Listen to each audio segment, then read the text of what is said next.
Dios les bendiga. Les saluda el pastor Aldo Jause Flores y continuamos con nuestro estudio acerca de las doctrinas fundamentales. El día de hoy trataremos la doctrina fundamental número 5, la conversión. A continuación iniciamos el estudio con el primer punto, que es la definición. Según Ropero, el término que más se utiliza en el Antiguo Testamento para traducirse por conversión es el hebreo chub, que significa volver, retornar. Este término proviene de la experiencia o del uso secular, pero lleva consigo la idea de un camino y supone la dirección previa de marcha contraria. Posteriormente fue empleado dentro del discurso teológico con el significado de vuelta a Dios. En el Nuevo Testamento son 3 los términos que se emplean para traducirse o hablar de conversión. Son el griego estrefo, epistrefo y epístrofe. También estos términos tienen su origen fuera del ámbito religioso, es decir, en el ámbito secular. Ropero dice lo siguiente respecto a estos términos.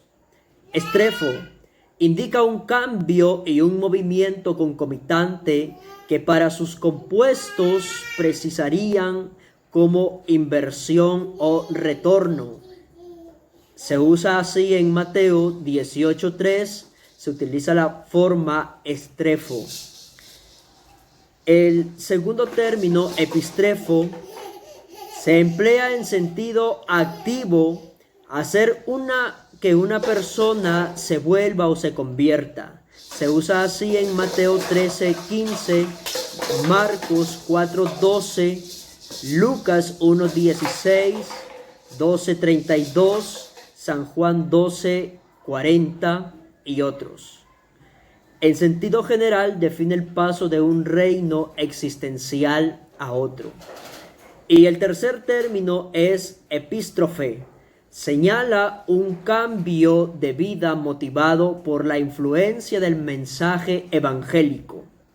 Así se usa en 1 de Tesalonicenses 1:9 y Hechos 15:3. Entonces podemos decir que la conversión es el abandono o salida del pecado y la vuelta o retorno del pecador hacia Dios para vivir una vida conforme o de acuerdo al Evangelio. Esto se refleja en la transformación que sucede en la vida espiritual y cotidiana del individuo y en su servicio hacia el Señor Jesucristo. Podemos decir que una vez que el hombre ha decidido o ha tomado la decisión de arrepentirse, es decir, morir al pecado y renunciar a él, lo siguiente que debe hacer o que se produce en su vida es la conversión. Esto es el volverse a Dios. Esto se realiza mediante su salida del camino ancho y que empieza a vivir por el camino angosto, que es el que lleva a la vida eterna. Entonces, la conversión podríamos ejemplificarla o ilustrarla como que un individuo está, mientras está lejos de Dios, yendo hacia la izquierda, hacia mi izquierda, pero luego cuando tiene ese encuentro personal con Dios, él deshace el camino andado, se regresa de ese camino para ir en otra dirección, hacia la derecha, para seguir a Dios. Por eso les decía que la conversión es el abandono del camino ancho para seguir el camino angosto, el camino de la vida eterna.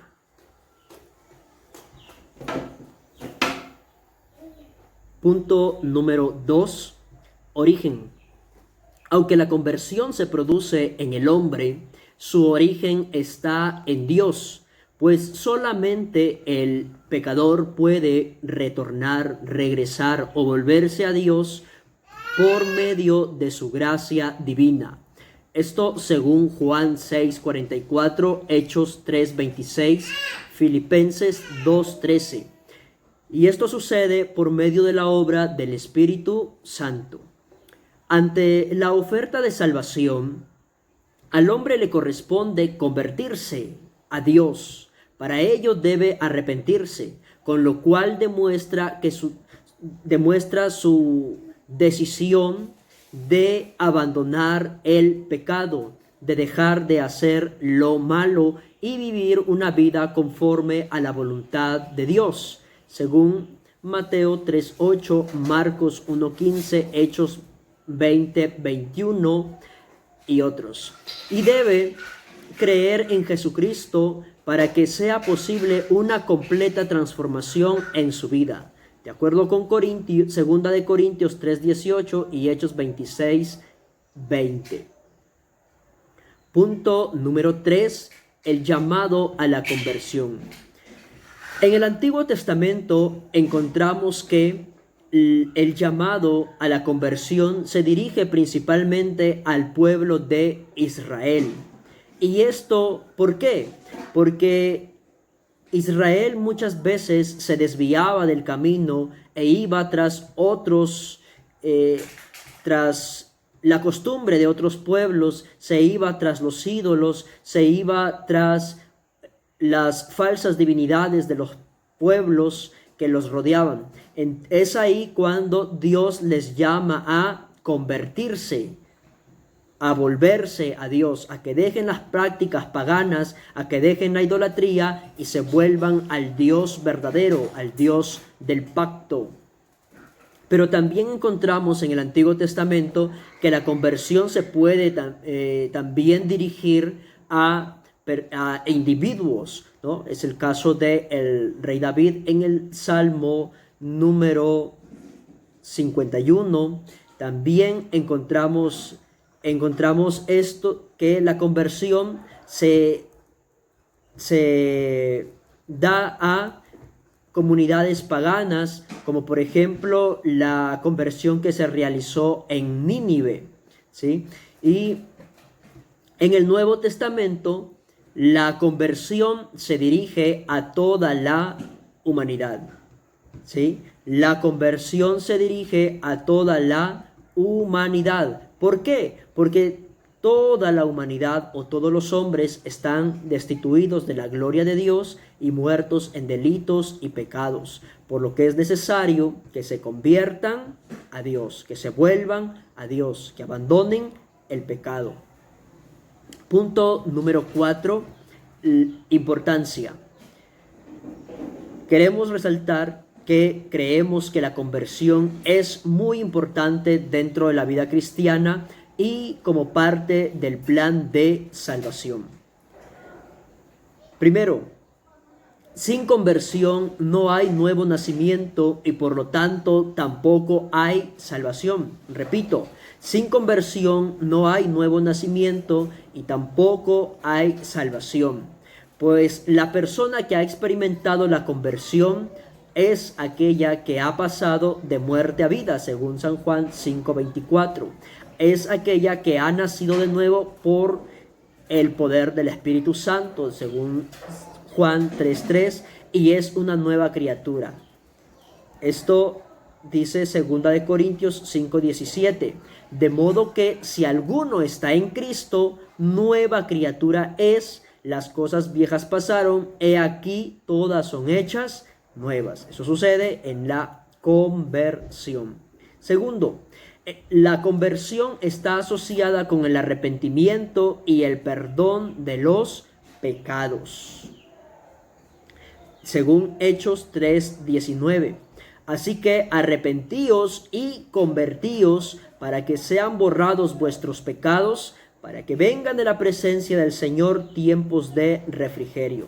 Tercero, la conversión señala haber recibido el Evangelio y creer en el Señor Jesucristo. En Hechos 11, 20 y 21 dice: Pero había entre ellos unos varones de Chipre y de Cirene, los cuales, cuando entraron en Antioquía, hablaron también a los griegos, anunciando el evangelio del Señor Jesús, y la mano del Señor estaba con ellos, y gran número creyó y se convirtió al Señor. Cuarto, la conversión implica alejarse del pecado y lo mundano para acercarse al Dios vivo y verdadero. Leemos en Hechos 14:15 y diciendo: varones, ¿por qué hacéis esto?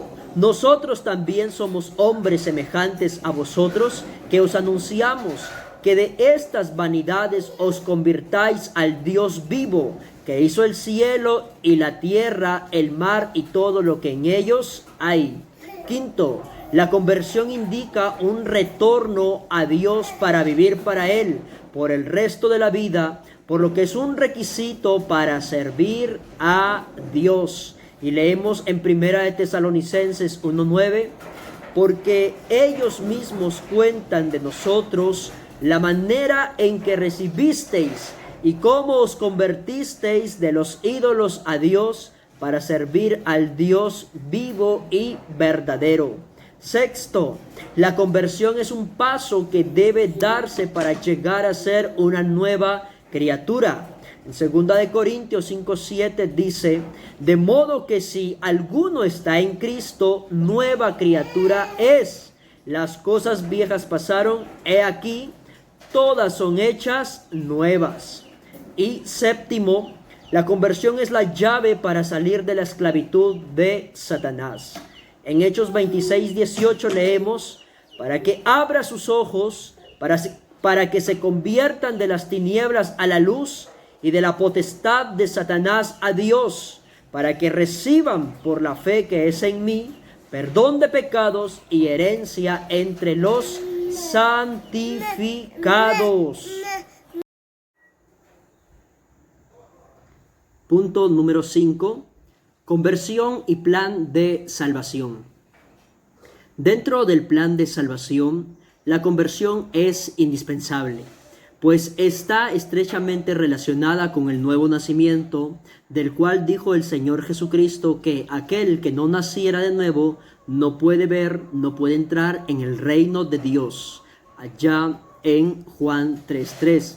Además, en Mateo 18:3, Él les dijo a los judíos que sin convertirse no podrían entrar en el reino de los cielos. Basado en lo anterior, se puede afirmar que ninguna persona que no se haya convertido será salva, pues siguen muertos en delitos, en pecados.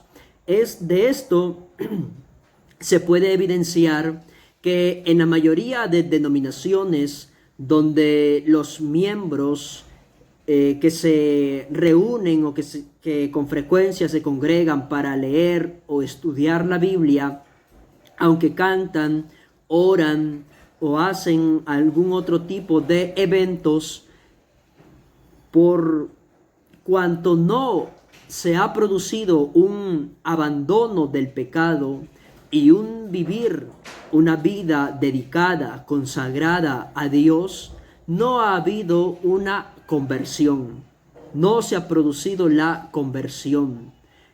De manera que estos feligreses o estas personas no han experimentado ningún cambio, ninguna transformación en sus vidas y por lo tanto no son salvas. Punto número 6. La conversión como obra del evangelista. Aquí queremos resaltar que en este caso la conversión del pecador hacia Dios es el resultado de la predicación del evangelio por parte del evangelista. Leemos en Hechos 26:18 respecto a la misión del apóstol Pablo, para que abra sus ojos, para que se conviertan de las tinieblas a la luz y de la potestad de Satanás a Dios. Entonces, ¿Cómo se convertirían esas personas de las tinieblas a la luz y de la potestad de Satanás a Dios? Esto sería por medio de la predicación del Evangelio que realizaría el apóstol Pablo. Punto número 7. ¿Cómo se produce la conversión?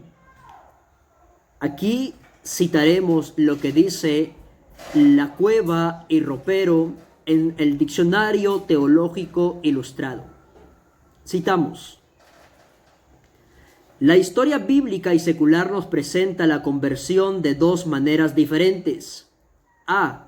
Conversión de crisis, cuando el pecador es derribado por una gracia tumbativa de Dios, al estilo de la conversión de Pablo de Tarso y de Agustín de Hipona, aunque esto no significa que el Espíritu Santo no estuviera preparando el corazón. B.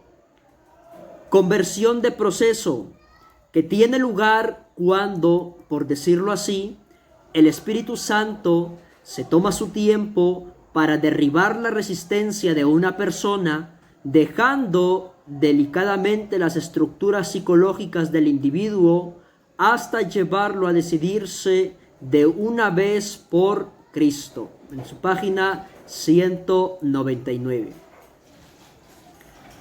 Punto número 8. Herramientas de la conversión. Mencionaremos 3. Primera, la oración. La oración sirve para reiniciar o restablecer la comunicación y la comunión con Dios, entre el pecador y Dios, después de haber vivido enemistado con Él a causa de llevar una vida de pecado. Para orar, evidentemente, se necesita fe. Por ello, el nuevo convertido primero cree, luego obedece. Entonces, para obrar de acuerdo a la voluntad divina y no fallar, es necesaria la oración. Es muy importante.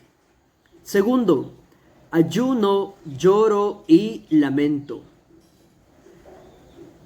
El ayuno, lloro y lamento eran señales que le permitían a los israelitas y a las personas de otros pueblos expresar su genuino arrepentimiento y conversión. Por lo que el que se convierte a Dios experimenta el lloro y lamento como parte de su contrición por haber fallado a Dios. Pero sabemos que esto es una contrición según Dios.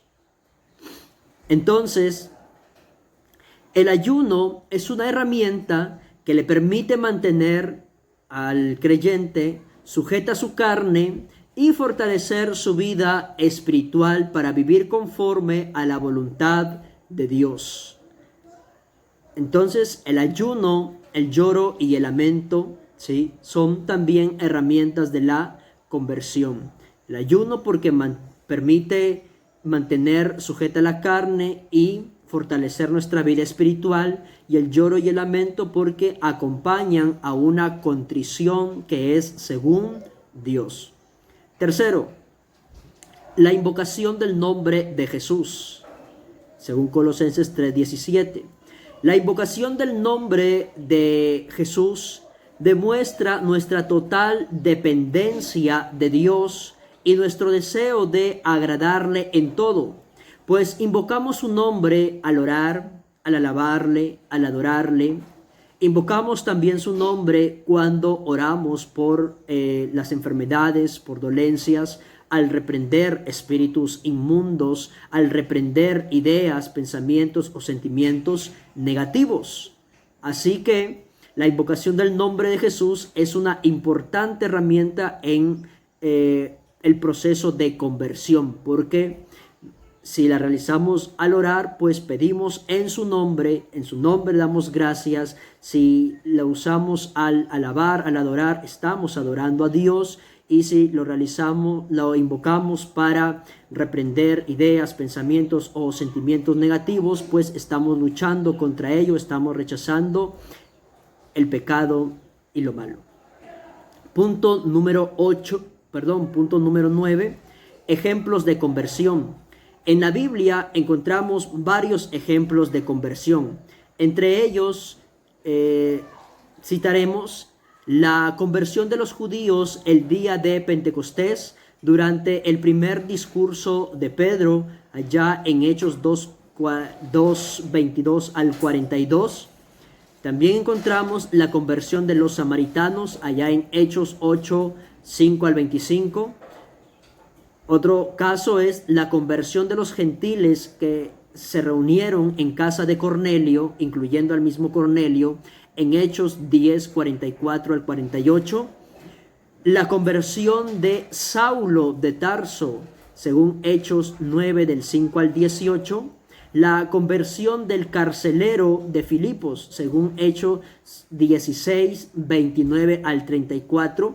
La conversión del etíope en Hechos 8, 26 al 40. La conversión de Lidia en Hechos 16, 14.